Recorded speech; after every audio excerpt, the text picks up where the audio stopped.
di pinggir tol Jagorawi, kilometer 30 Kecamatan Citerep, Kabupaten Bogor pada Senin sore.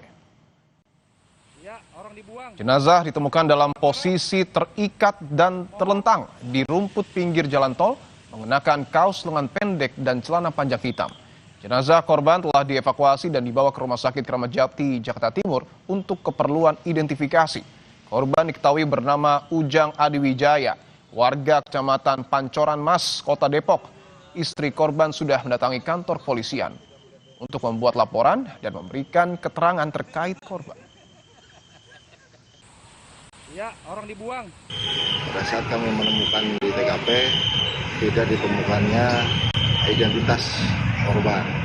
Nah, pada hari ini, alhamdulillah, identitas korban dapat kami ketahui bahwa jenazah tersebut adalah warga dari Kabupaten Depok.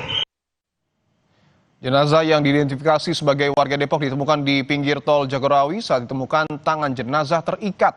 Apakah ada unsur kriminal dalam kasus ini? Kami akan membahasnya bersama dengan kriminolog Universitas Budi Luhur, Luki Nurhadianto. Mas Luki, selamat petang.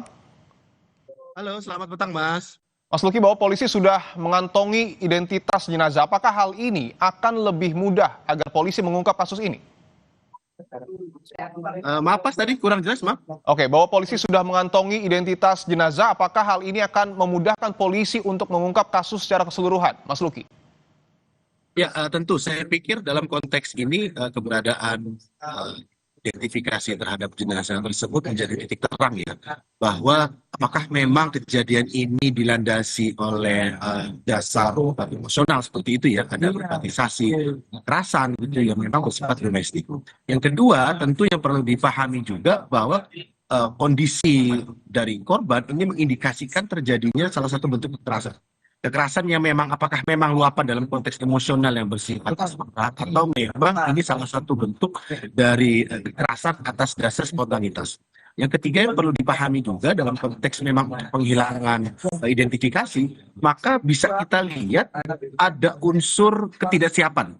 Ketidaksiapan yang bisa kita kategorisasi adalah saat kemudian ini dilarung atau kemudian dibuang di tempat umum, maka ada indikasi bahwa memang korban ini dihabisi atau kemudian diakhiri hidupnya atas dasar adanya satu permasalahan dengan dari pelaku. Atau yang keempat, atau memang ini adalah salah satu bentuk impulsivitas dari pelaku yang mengindikasikan terjadi permasalahan yang bersifat domestik antara pelaku dengan korban. Kurang lebih demikian.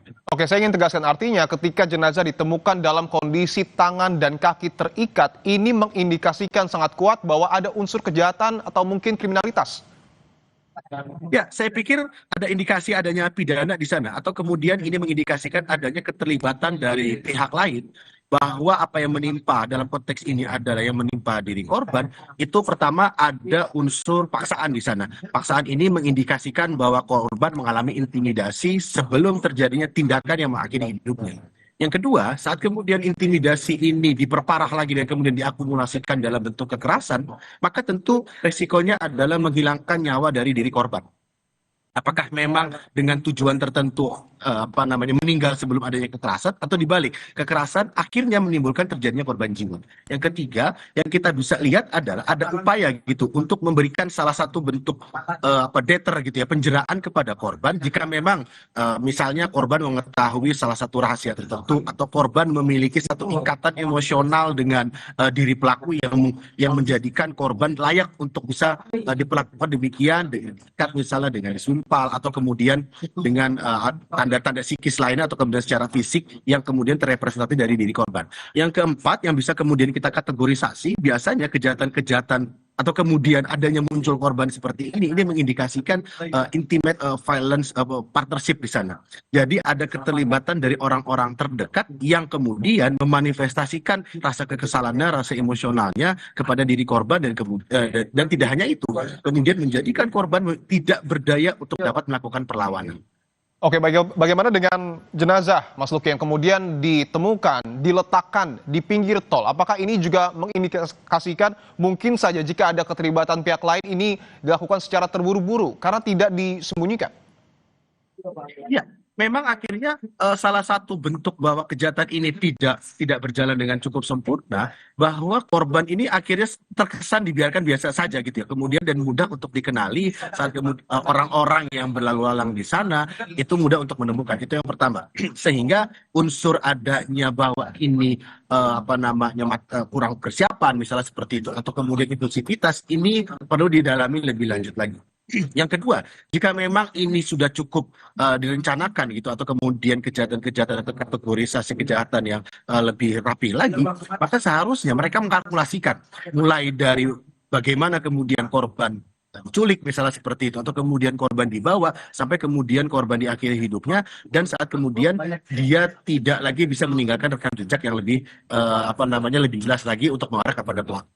Yang ketiga yang bisa didramatisir adalah saat diri korban ini direpresentasikan atau kemudian menginterpretasikan sejauh mana keterlibatan dari pelaku, apakah memang ada indikasi dia terbunuh atau memang dia ingin menimbulkan satu sign tertentu kepada orang-orang yang berafiliasi kepada diri korban. Kurang lebih demikian. Oke, bahwa tadi ada kemungkinan keterlibatan pihak lain termasuk juga keterlibatan orang dekat, dan istri dari korban ini sudah dimintai keterangan untuk kemudian memberi pengetahuan kepada polisi. Sejauh mana hal ini akan membantu, Mas Luki? Ya, tentu orang-orang terdekat ini seharusnya bisa menjadi gradasi saat kita berbicara mengenai crime scene investigation. Maka titik yang paling pertama bisa kita kategorisasi dalam konteks viral adalah orang-orang yang berinteraksi terakhir dengan diri korban. Apakah melalui media sosial atau melalui percakapan di WhatsApp seperti itu ya, yang populer digunakan, atau berbagai atribusi yang kemudian mereka lengkapkan apakah lewat Instagram atau media sosial lainnya. Itu yang pertama. Yang kedua, sejauh mana korban memiliki lingkaran pertemanan yang seharusnya biasanya dalam konteks ini tidak terlalu besar ya, karena tentu hubungan antara diri korban dengan diri pelaku atau bahkan diri korban dengan lingkungan sekitarnya itu berada pada lingkungan yang bersifat inner circle. Jadi mereka cenderung tidak memiliki pertemanan cukup luas seperti itu, dan mereka cenderung memiliki satu relasi hubungan yang dengan kohesivitas yang cukup tinggi. Yang ketiga yang kemudian bisa digradasi adalah bagaimana antara kemudian keterlibatan pihak-pihak lainnya, apakah kemudian dari istri atau kemudian dari tua atau bahkan dari orang-orang terdekat yang dalam notaben ini kita bisa kategorisasi sebagai orang-orang yang sebagai support systemnya. Apakah memang support system ini yang berada pada ranah yang pro, atau di sisi lain dia berada pada ranah yang kontra, sehingga keberadaan diri korban itu menjadi salah satu bentuk pelampiasan gitu ya, emosional yang dilakukan pelaku, atau kemudian pelampiasan yang dilakukan oleh orang yang terlibat di sana, yang kemudian mengakhiri hidupnya agar korban tidak membuka mulut, atau salah satu bentuknya adalah salah satu bentuk karena korban terlalu terlalu provokatif atau terlalu aktif, sehingga upaya untuk mengakhiri hidupnya dianggap sebagai salah satu jalan keluar agar korban tidak terlalu banyak membuka suaranya. Oke, kita tunggu proses penyelidikan yang sampai dengan saat ini masih terus dilakukan oleh polisi. Terima kasih Kriminolog Universitas Budi Luhur Mas Luki Nur Hadianto telah bergabung di Kompas Petang. Ya, terima kasih Mas, selamat sore.